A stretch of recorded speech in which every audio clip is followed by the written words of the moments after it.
Transformación.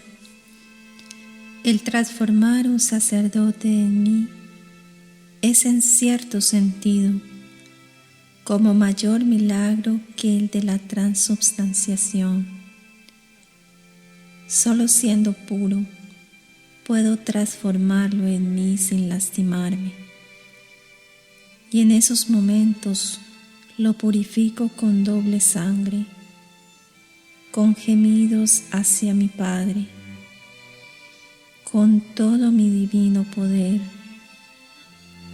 En ese momento, con mi potencia purificativa, lo transformo en mí, pero en él queda la mancha hasta que arrepentido y contrito la borre de su alma, ya sea con la perfecta contrición o bien confesando con la atrición. Yo perdono, pero he puesto en mi iglesia las condiciones del perdón. Otro punto que me lacera es que con toda conciencia de pecado, mis sacerdotes se atreven a celebrar y a impartir mi sacramento, y me lastiman porque obligan a mi omnipotencia a purificarlos ante mi Padre, porque me obligan a cargar su pecado que repugna a la pureza de mi ser, pero en ellos queda la mancha. Mientras no quieran borrarla, ni quitar las ocasiones, ni arrepentirse, yo cubro lo que puedo, pero lo que no puedo, no. No puedo avasallar el libre albedrío que di a la criatura, no puedo. Si ella no quiere, atropellar su voluntad que respeto y amo. En cuanto a mí toca, transformo al sacerdote a la hora del sacrificio, aun cuando me repugna su contacto.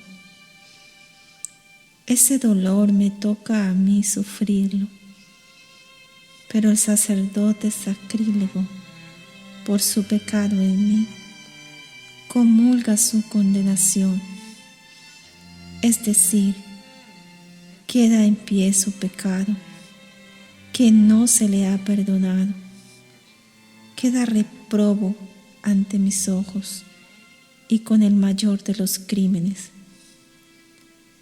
Porque si es duro y doloroso para mí transformarlo en mí al estar manchado, es más crimen para él y más doloroso para mí el que me introduzca en él al recibir la blancura que soy yo, en el lodazal que son entonces su cuerpo y su alma. Comulga su sentencia de condenación, aunque reciba en las misas sacrílega mi cuerpo de azucena y mi sangre purificadora, pues en lugar de que estas riquezas lo limpien, acrecientan su crimen. Y si en cualquier fiel es esto para mí un pecado horrible que ofende a la Trinidad, el sacrílego pecado del sacerdote que me recibe manchado no tiene comparación. Y es tan frecuente esto, es un reto a la divina justicia, es un punible desprecio de lo divino, pues prefieren el fango al cielo. Por más que arrastren su dignidad por la tierra, ante la mirada de mi Padre existe en ellos el carácter imborrable, el sello santo que los consagró míos. El Espíritu Santo queda también contristado al ver despreciada la unción santa que en aquel cuerpo y en aquella alma imprimiera. Y yo, el Verbo, víctima siempre en favor del mundo, quedo despedazado por aquel mismo que debiera, consagrado deber, ser víctima satisfactoria en unión conmigo. Nadie sabe los sagrados compromisos que los sacerdotes contraen con la Trinidad. Por eso no pueden medir la magnitud de sus infidelidades, ni la de su crimen al ofenderla así, puesto que los pecados de los sacerdotes, más que los de los otros, van contra la Trinidad, contra los fieles, contra la Iglesia y contra ellos mismos.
Transformación.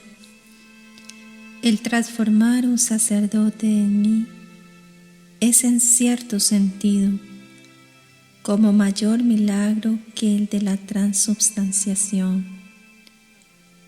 Solo siendo puro puedo transformarlo en mí sin lastimarme, y en esos momentos lo purifico con doble sangre, con gemidos hacia mi Padre, con todo mi divino poder.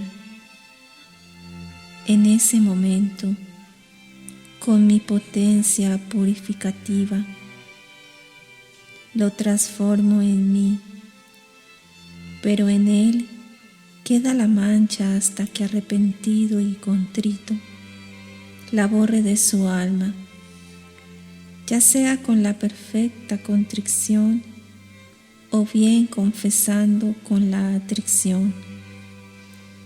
Yo perdono, pero he puesto en mi Iglesia las condiciones del perdón.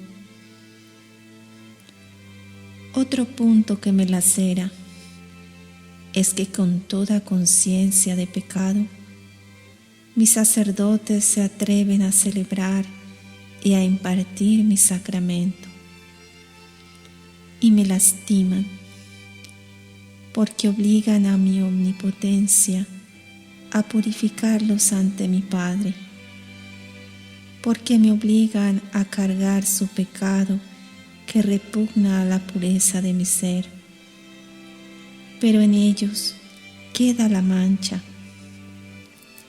Mientras no quieran borrarla, ni quitar las ocasiones, ni arrepentirse, yo cubro lo que puedo, pero lo que no puedo, no. No puedo avasallar el libre albedrío que di a la criatura, no puedo. Si ella no quiere, atropellar su voluntad que respeto y amo. En cuanto a mí toca, transformo al sacerdote a la hora del sacrificio, aun cuando me repugna su contacto. Ese dolor me toca a mí sufrirlo, pero el sacerdote sacrílego, por su pecado en mí, comulga su condenación, es decir, queda en pie su pecado, que no se le ha perdonado, queda reprobo ante mis ojos y con el mayor de los crímenes porque si es duro y doloroso para mí transformarlo en mí al estar manchado, es más crimen para Él y más doloroso para mí el que me introduzca en Él al recibir la blancura que soy yo, en el lodazal que son entonces su cuerpo y su alma.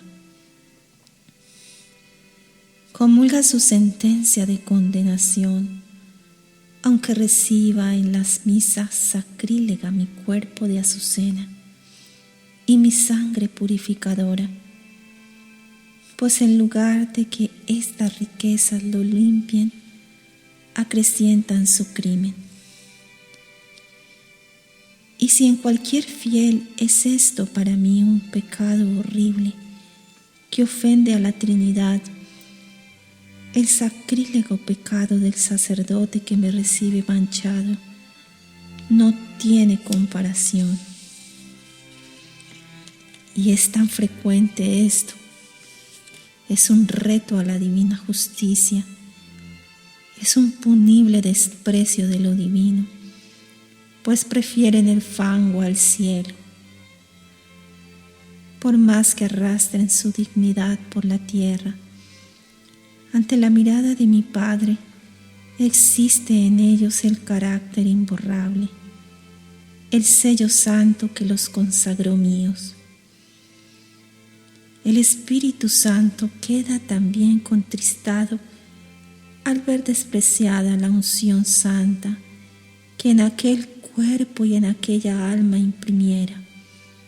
Y yo, el Verbo, víctima siempre en favor del mundo, quedo despedazado por aquel mismo que debiera, consagrado deber, ser víctima satisfactoria en unión conmigo.